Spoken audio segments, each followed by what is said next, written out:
Sir, can I please have a picture of you? Sir. Stop, paparazzi. I know I'm famous, but I don't have time for that being a famous director. But your short films, they were so good. Can I please just have one picture of you? Put the camera down. Fine. I'm not into all that paparazzi jazz.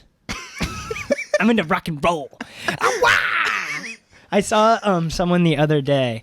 They were like, I wish people still reacted like this to things. And in that moment, I was like, it's my calling.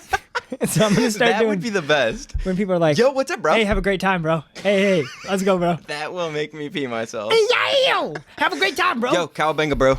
Yo, Calabanga. Cowabunga. Yo, Calabanga should be the ball. Calabanga ball. Cowabunga, bro. Completely unrelated to that episode, but Calabunga, bro. Cowabunga, bro. Ask yourself, how do you say goodbye to people? Do you give one of these, or do you just do a normal wave? It's a great question. But I am a famous director. Maybe not right now, but that's the goal, okay? Today's episode, we are talking about famous directors and their short films. Do these most famous... I mean, there's no director in the world that's like, he is the best short film director, right? Is there? I don't think there's no talk about that at all. Because once you get to a certain spot in your career, it's like, short films are not... like. No one really makes short films over the age of like, unless they're a new, once you're in, short films are like the stepping stone. It's like 1, 2, 3 steps up on that stairs of you success. never hear like, oh, Spielberg's making a new short film. Oh, Christopher Nolan's making a new short film. Wes Anderson's making a new short film. They're not making short films. They're making features. Yeah, they're making features. But today we're going to dive into what those short films were. Were they good? Because like you have someone like Spielberg, he created Amblin as his first short film, and that was a rough watch. Now we're going to dive into the depths of everything, and we might even link some of them on YouTube below. Because a good amount of them are on YouTube, actually. Yeah, a lot of, once you get to a certain point, people just, most short films, especially like directors, it takes like a long, once you're around 30 to 40, that's when you're cemented around that. Yeah. Usually even older than that. But directors that have these short films, usually it's like their short film does well. Like in Wes Anderson's case, he had Bottle Rocket. Now, our short film, American Dreamers, coming out August 30th, was heavily inspired by Bottle Rocket. And what Wes Anderson did, filmed it with Owen Wilson and Luke Wilson. That Luke is a great name. Unbiased. But they made a film. They went to Sundance, and no one liked the film except for one producer. Which is so funny to me. Yeah, no one liked it. Because it's like a very niche. Yeah. It's like goofy, silly, whatever. Goofy, silly. That's the category, really. Goofy and silly. Goofy and silly. One producer was like, hey, you should make a full feature-length film. And that's kind of the idea. Can you make a short when everyone's like, oh my gosh, it's so amazing. I want to give you money to either make the full version or you should come make I love what you guys did there. Can you come do that? Same style, same look for our film, which is kind of like, what as a director can you make, like, what type of shots do you like getting as a director? How do you want your, like Wes Anderson, all of his, like from the very beginning, it's like you're looking at these famous directors and what their specific thing is. Like Wes Anderson, okay, there's that quirky back and forth. Yeah. There's a couple wide shots in there there's some symmetry, but not really what Wes Anderson is today. And same thing with Spielberg. Like Amblin kind of is like, not entertaining. No, that's it's the biggest super problem. Slow. But what there is to Amblin is, and this is Spielberg's first short film, 1967. I've got the date. Yeah, pull out, phone. Correct the dates. I want to say 1967 or 68. Okay, so here we go. And Amblin, 1968. $15,000 budget back then. 15,000. Yeah. Now, he did not do the cinematography. Cinematographer worked with him. It was produced. I did see that, actually. I think this is after he did. Like, this wasn't just him. Like, there's a difference between the short film we're making and someone that has a $15,000 budget, a cinematographer. Like, you can really get serious as you keep growing. It's like, all right, remember, 19 and 20, this is a short film. It's like 5 years from now, that's where, if we're not good at making a short film with a budget, that's how you know you suck. Yeah. If you have if you get, now, you probably can't get to that spot if you suck, but maybe circumstances, use daddy's money and make a short film. Which I've wondered is like, maybe the cheat code is just getting a lot of money. Yeah. And then, like, just do something else, get a ton of money, and then hire a ton of, like, really skilled people. Like, okay, for us, what if we're like, hey, Sam Davis, we'll pay you $10,000 to come out. We'll fly you out here for 2 days. You can just help us shoot. That would be so That's awesome. It. Like, how helpful would that be, him coming in and just like, this is what you do on a set? It's like kind of like paying for experience in a way. which That is actually is an interesting way to think about it, of like just hiring someone that is more experienced to be like, help out. kind of like coach through the process and Yeah, help like, out. can you come do the cinematography? You don't have to list it as an official project at all, and just tell me what I'm doing wrong. Yeah, the here's whole a time. 10 grand grand. check. You're like, I would never turn that down. Yeah, who in their right mind goes, all right, I'm going to come out somewhere for 2 days. 10 grand. 10 grand to tell you what you're doing wrong? Too busy. And let me circle back here. So directors, it's like, what is that unique thing? Spielberg's thing in Amblin was really how like the camera, there's one shot in particular is their main guy and there's holding his thumb up for, he wants to get someone to pick him up. And the car drives by, or the car, I can't remember. It starts with this thumb up, and then he goes, the car drives by, and then he puts his hand down, and another thing's happening. It's all this dynamic movement. Yeah. I like to think of it as, like, that's what Spielberg's thing is today. Like, you can see even, like, Indiana Jones and Jaws, there's all that dynamic movement. Yeah. Of, like, the camera starts on us together, and it pans to the microphone, and then you walk behind me, and it follows you, and it's, like, it's doing all this complicated stuff, but in a very, like, it's easy to take in. Mm-hmm. And then you have Wes Anderson, and then there's The Big Shave by Scorsese. Yeah. Now, that gave you a big shot. It did.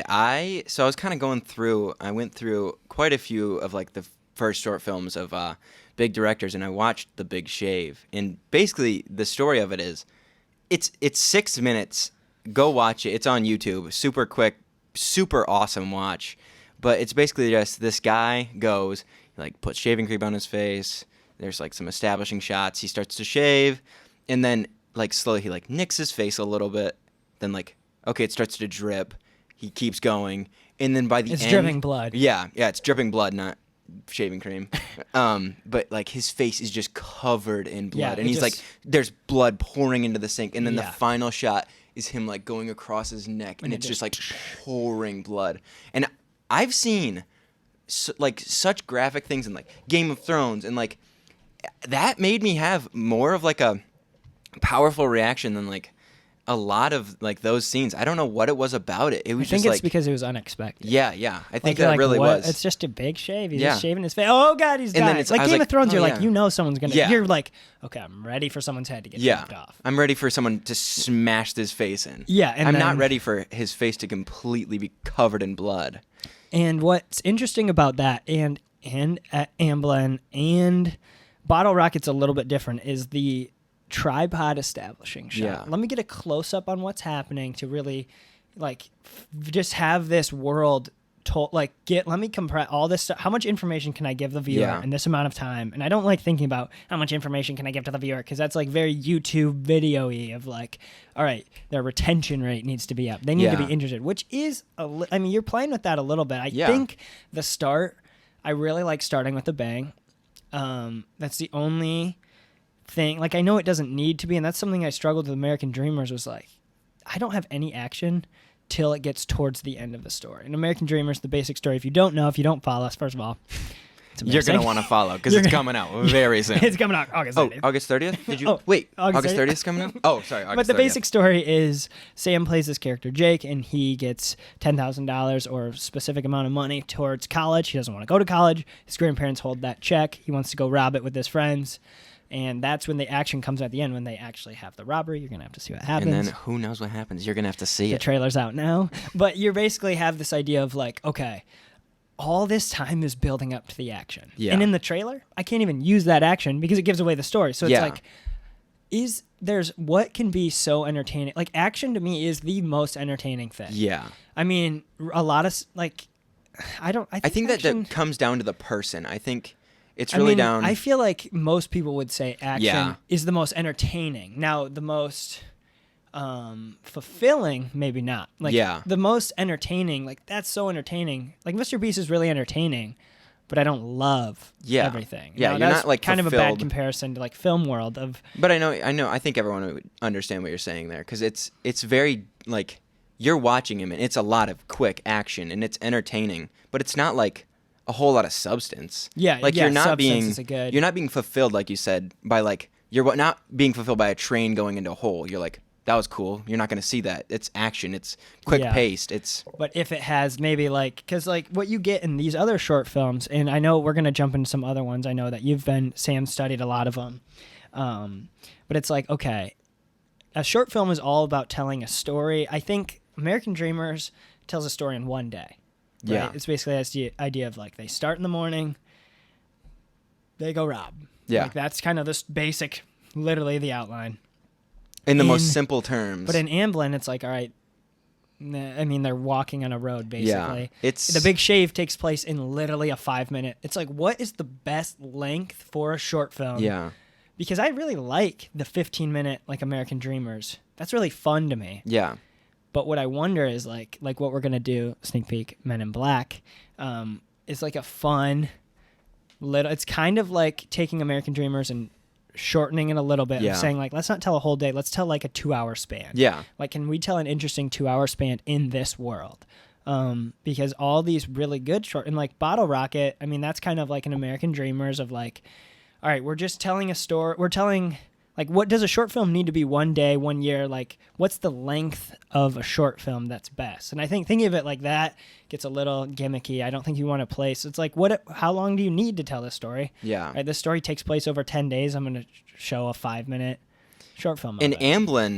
Amblin was weird to me. I Yeah. feel like it was, so it's like 26 minutes, I think. It's a long watch. It was kind of painful to watch. The 2-minute opening credits that's terrible. Yeah, I cannot do I started to skip a little bit. 'Cause opening it's- credits. I think in a full feature, I like them. Yeah. They need to be interesting. Yeah. Like, James Bond actually does a really fun Oh, way of doing it. That's Skyfall is one of my favorite Skyfall. opening. It's so cool. It's always cool, like the gun barrel. You see like James Yeah. Bond. You see him running around. You see the names. But a it's short always film, it shown- doesn't fit. Yeah, no. I don't need to know. Like, sometimes I'm even like, should I even show the title card? Yeah. Like, I think it's fun. It's branding, Yeah. a good recognition. Like, you've seen the American, for us at least, if you follow us, you know the American Dreamers logo. You Yeah. know exactly what it looks like. Oh, yeah. So you see it, you know that's American Dreamers You're related. cementing it in, which I think is important. The opening credits really slow it down. 2 minutes But it out of a can also 26. set you in that world, right?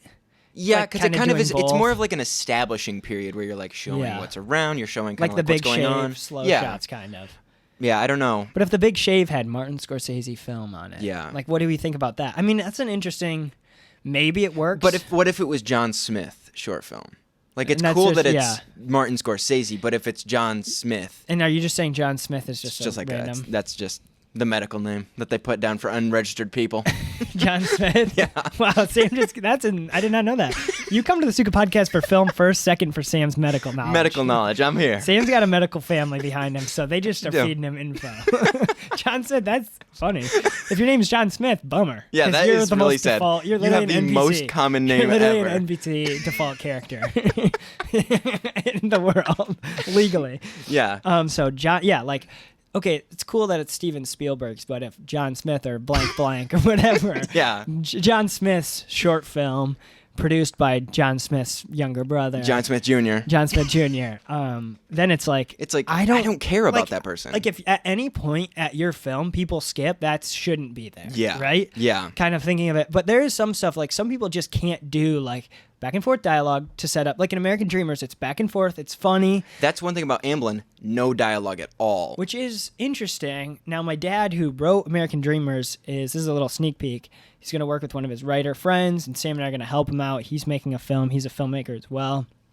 And he's like, I don't want a ton of dialogue. Like, I want to make it a pretty Yeah. visual, which is, I think, is a good, like, you want people to see, There is especially something looking powerful about that. internationally. Like, if someone in, like, wherever, China or That's true. somewhere that doesn't speak the same language, it's like, if they don't know what's going on, like The Big Yeah. Shave, anyone in the world can watch Yeah, that. there's no dialogue at all. He just is shaving his face. But again, it's like for a comedy film, that wouldn't work. Yeah, no, you can't. So- Unless it's like Charlie Chaplin, where you're just like smacking your head and like. Yo. But yeah, I didn't really think of it in like the international sense of like, depending on what film it is, you can really put some power in without dialogue. And maybe the dialogue should only enhance, like I think part of me wants to believe in the idea that I feel like I heard some director say one time, you should be able to turn the volume off and know exactly what's happening. I also I feel agree like with I've that heard point. And I think that's because we believe in that. Yeah. Like, visual storytelling is very powerful, Yeah. and it should be the importance, which I think Sorrow's Grave maybe visually was the best storytelling Yeah. yet, just because I don't know, obviously there's a lot to improve on stuff of like Yeah. following the main character with movement, keeping it static when it's like thinking of this idea of when these directors made this, is it more unique that like it was a lot easier whatever like 20, 30, 40 years ago. I mean, look at so that was 1968 or 1978. No, 68. 68. So, I mean, you're talking 50 years ago he made that. Yeah, that is a long time ago. So, it's like there's been so many short films done. You want to be unique, and especially as a director, I'm thinking, how can I make this unique? But it's like you almost like at least I think this creative process of you can't decide this is my style. Oh, when I go into actors, I just want to go and do a 360 on the actor. I just pictured Fast and Furious.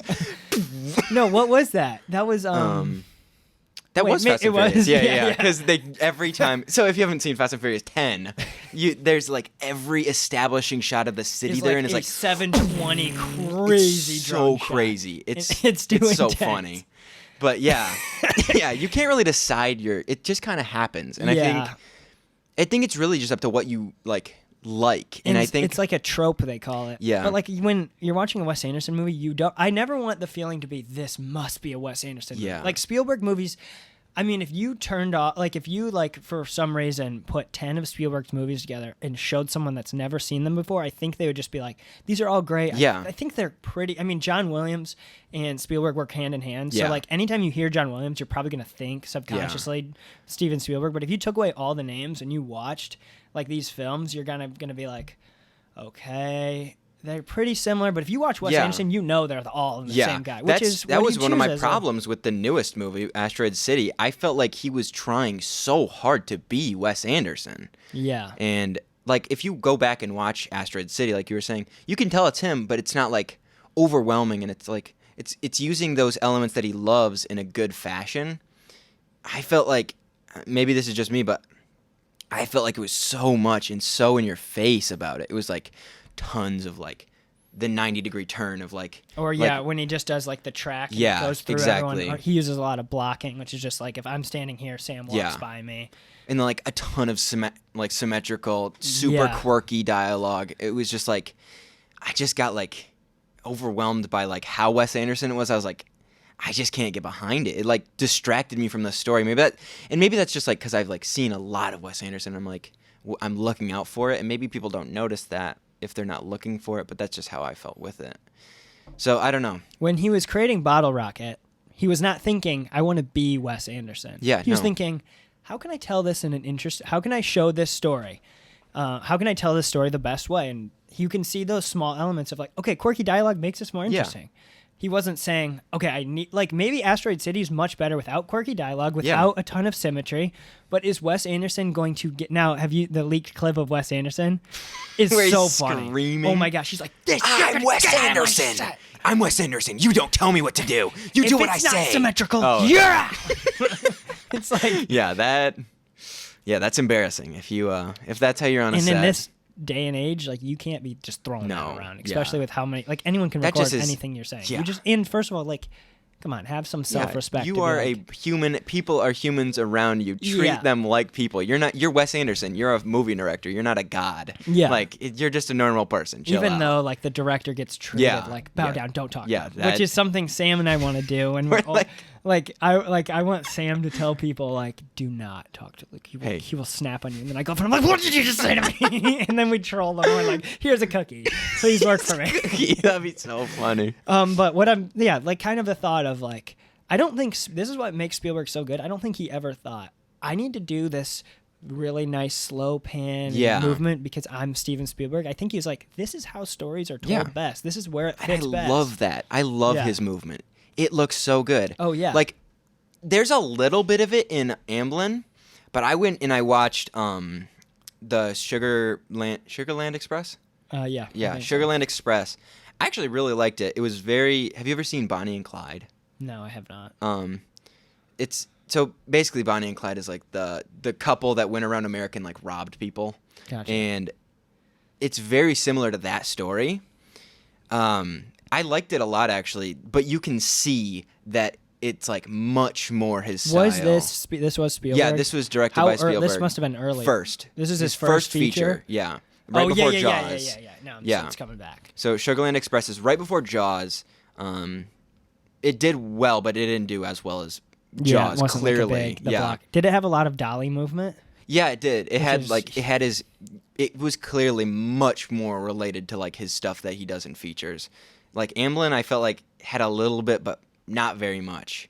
But I like Sugarland Express, and you can really see that is Spielberg. And it was kind of cool to like see. But I was like, I watched Amblin, and then right after I watched Sugarland Express, and I was like, compared to Amblin, this is 1,000 times better. I was like, he just jumped. I was like, this doesn't feel like it relates at all. And like, I was to like, there. Well, how do you know the date on Sugarland Express? I do. If I gotta look. Because I wonder what Spielberg learned. I wonder if from Amblin, 6 years. So that's one of my 6 thoughts. years is a long time. So between his first short film, well, first short film that was released, because I know he made a lot of short films when he was young, but between the time that he made his first official short film and then he released his first feature, that was 6 years, and that's a lot of time. That's a lot of learning. So I'm like, that's one of the things I was like, I wonder like I want to know what he thinks of Amblin. I wonder if like, I know he's like, very embarrassed of it. I've seen that's like the thing of Spielberg's like, I was terrible. That was horrible. Yeah. I mean, I think Christopher Nolan literally said a short film is a harder story to tell than a feature. I watched his Doodlebug. Yeah, Have you it's seen super like very arts like very. It kind of like was like this is kind of like reminiscent of his storytelling in a way. It's like a little mind bending a little bit, but like it's very very. It kind of reminded me of Tim Burton. It's this guy and he's like going crazy. It's 3 minutes. It's very quick. It's this guy. He's going crazy because he can't kill this bug. And you don't see the bug. It's like under a cloth, and it's like running around the room, and he's like jumping on it, trying to smush it with a shoe. And then he finally corners it, and he pulls the rag off, and it's a little man. Oh yeah. But it's him. And then he it's like a close up on his face. So in the foreground, it's him. It's the mini version of him. Behind, it's him, and he's going to smush it. Smushes it, turns around, or he doesn't turn around.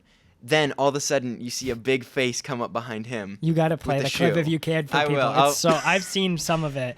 Well, I mean, then he did The Following, which is his feature. I haven't seen that. And he shot that. I've seen most of it. It's kind of a tougher watch. It's black and white. It's all handheld. That's his first? That was his first feature, and he shot that. It cost $6,000.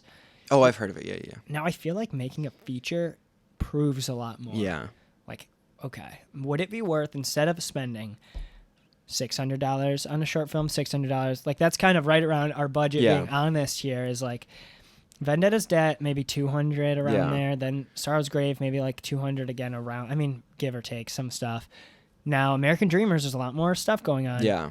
With marketing and everything, that's like 600 easily. Yeah. A little bit more.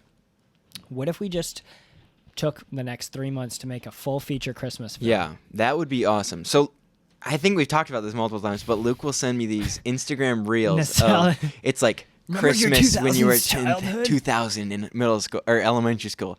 And every time I love it, I'm like, oh, this is the best. And we kind of want to make in that feeling of like, for us, can we recapture some of that magic? Yeah.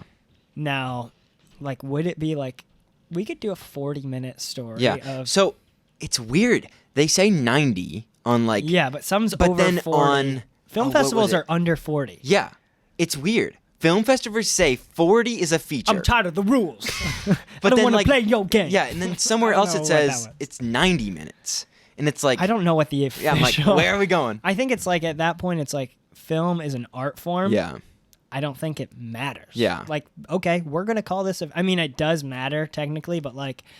let's just go for over 90, not think about it. If it's not, it's like we're kind of building up this platform of, and with this next, there's going to be a ton of other things coming out that I think are going to really, a lot of people are going to be coming in. I think Sam just landed ABC News through Scott Port, who one of our actors gave a tip, then Sam built it up, and now we are going to get interviewed the day, August 30th, in South Bend. 6:45 a.m. We have to be there at 6:45. So we're leaving at 6 in the morning. I think I'm going to vlog some of it. Yeah.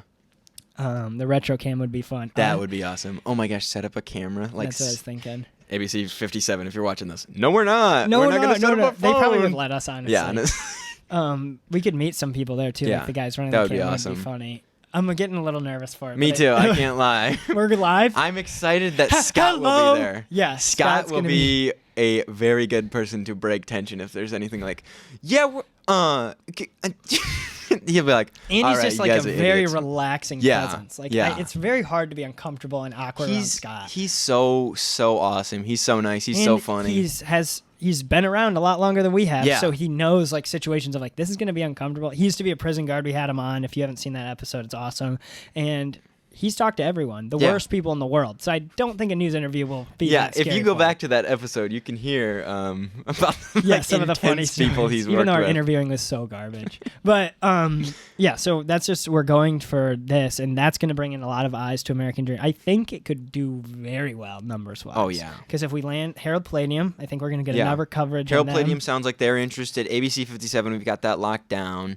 Yeah, And then well, hopefully that's some like other 98%. Like they Yeah. have to just be like that time's Yeah, official, yeah. which they've already said. They've- Here's the time we yeah, want. they What are asked, and then we said yeah. Yeah. So we'll see if it's like almost there. We're pretty much set in stone. Yeah. But that will be very cool. So if you're awake at 7:10 a.m., check out tune ABC in. 57. ABC We'll be live, 57. baby.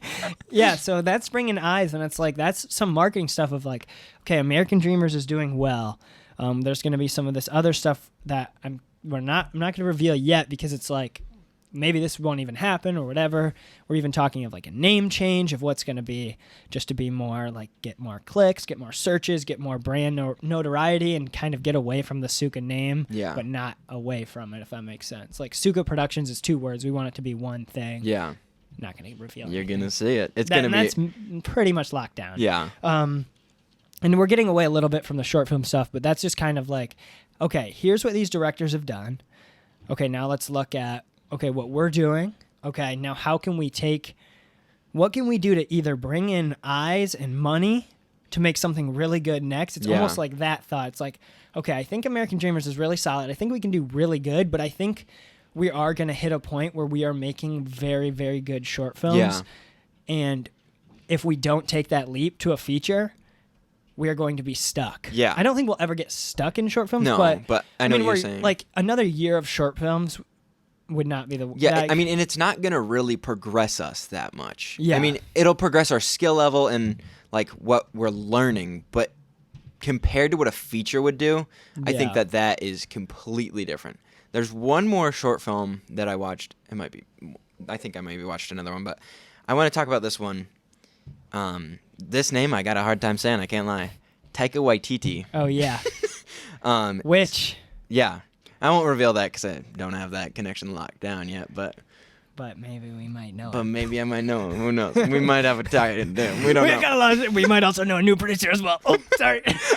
So, 2 Cars, One Night is Taika Waititi's. I'm just gonna call him Waititi because that's the easier part to say. Or TW. Yeah, TW. TW and I, we go way back, but his first short film was called 2 Cars, One Night, and I can't lie, I didn't like it that Is it much. all black and white? All black and white, yeah. I can't lie. I don't know if I like short films that much. No, I don't know. I like our short films a lot. Yeah. This is the difference between what we're doing and what I feel like not all other people, but a good majority of what other people have done. We're trying to tell a story that like isn't just one objective. I feel like we are trying to tell like almost like a book story. And I think Yeah, other people are that's- trying to tell a chapter. Like this Yeah, so Taika that's a Waititi's good way to say it. Sorry, I called him his actual name. TW. TW. His short film takes place in the like parking lot of either a bar or a restaurant. Oh, I have seen this. I didn't like it that much. I can't No, lie. I was like, this is It was him. boring. There's not a lot of Taika. Well, there's like, I can't say it. I'm sorry. TW. I don't like a lot of. well, Sam's making a really great point. First of all, saying like the chapter versus book, and I think there is the short film chapter idea is great, but it's not fun to watch. It's and not movies are about fulfilling. being fun. Yeah, it's not fulfilling. It's like just because you have a short film doesn't mean it can not be fulfilling. Yeah. Like I kind of want it to be like this is making me happy. This is making me suspense. And watching a lot of short films is kind of like, okay, that kind of feels like it could happen. Oh, I'm thinking about this Yeah. a little different. There's no emotional ups and downs at all in Taika Waititi's thing. Yeah. It's all like neutral almost. You're not even like You're just kind of you're never there. scared, you're never happy, you're never sad, you're never worried. It's like it's just that I think that's the word I would use to describe it is neutral. And you don't want that. No, all That the means- story is these two kids, technically three, that are in two cars sitting in this parking lot and they're talking to each other. And like there's some cool visual things, like there's one scene where it's like set up on a bench outside of the restaurant and like there's like a ton of people walking in and they're smoking a cigarette and it's like the smoke stays and it like tracks and it's kind of cool. But besides that, there's not much I liked about it. And I think you need to have, that's what makes a story is the ups and downs. There's nothing exciting about it, nothing sad about it, nothing like, it's just not entertaining, to me at least. Maybe that's just a personal, like, I almost said representation. Personal, Opinion. Thank you. Yeah, but I know exactly what you're saying. I think that's, like, so Sam Davis, the film we worked on, that's kind of like a full book in a way. But you're not still like what he's getting a done chapter. before. He's done the chapter kind of method, looking at it like that. And a lot of short films that win are not, I feel like there are a lot of chapters. Yeah, that's true. Now, winning film festivals is not the whole goal. Mm-mm.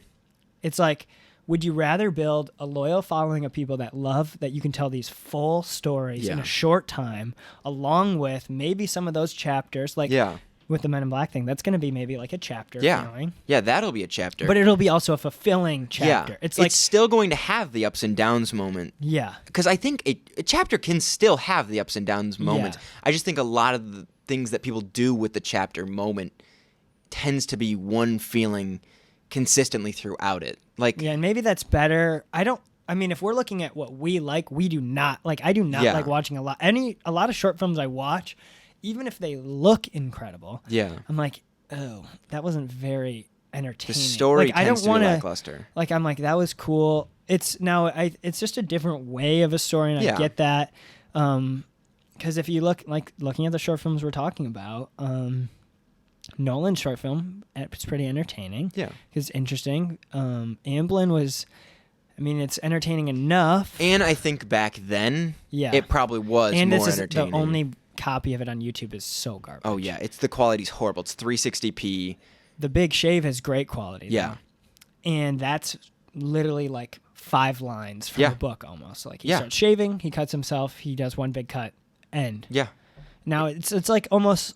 It's what you want to do for your next project, almost thinking of it like that. And knowing, it's kind of like going down a new road of how many filmmakers are attaching an early brand.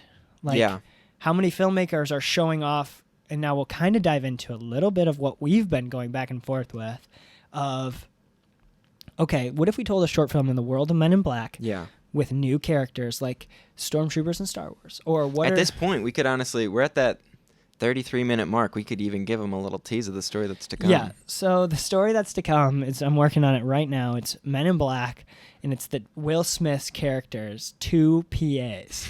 So, and they're in charge of ironing his suit for the day before his big battle in the first movie.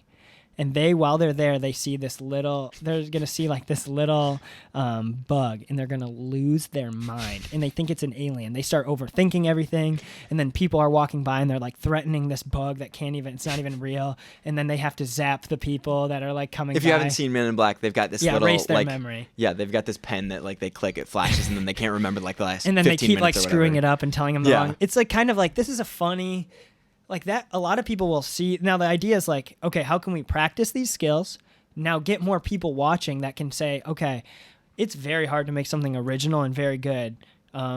If we're going to attach our name to something original, it needs to be good. It needs to be an American Dreamers every time. Not saying American Dreamers is amazing. I mean, it is, but I think it's really funny. I do think that it's very, very good. I think that you will enjoy it, so make sure you watch it. But yeah, I think it's really entertaining. Obviously, a lot of stuff to learn and get better on. There's a ton of little weaknesses. Now, that will be in the American Dreamers, which will be next week's episode. Yeah, next week's episode. Next week's episode will be American Dreamers, The Secrets of. And that was just a little bit. I'm just going to give you a little teaser. I'm not even going to fill in any of that void that I left there for that. But it's like, okay, maybe for a month or two, it's like, these shorts of like Yeah. And I with was other thinking about characters. this, not that we would market them as short films, but what is to say that that isn't a short film if it's done right? Yeah. Like, what makes a short film a short film? Just because it's something from a different universe. Yeah, I think if we'd have to not use Men in Black music. And it would have to be, like, we would never make a poster or stuff. No. Maybe like I have an idea to do like us standing there with the retro graphic behind us and that stuff would be like awesome. that to brand. Yeah. But like, I would told myself like, what do I want to see on YouTube? What do I want to make? I was like, I would love to see 5 minutes into the world of Men in Black. Yeah. I was like, that would be so fun. Which I need to go back and watch Men in Black. I used to watch it a ton when I was a kid. Just watched all 3 of them. I Legendary. don't know that I've seen the third. I know I've seen 1 and 2, but Third is great. Third is great. Josh Brolin, Thanos. Oh, okay. Okay, guys, this has been episode 44. This is episode 44. Thank you for watching. If you want to find any of these short films, or you have a short film you wish that we would have watched and you want to see us talk about, put it in the comments. Make sure you're subscribed for weekly episodes at 7 a.m. American Dreamers comes out Trailers next week down Wednesday. below. Trailers Make sure you down go watch below. it. Have a great rest of your Saturday.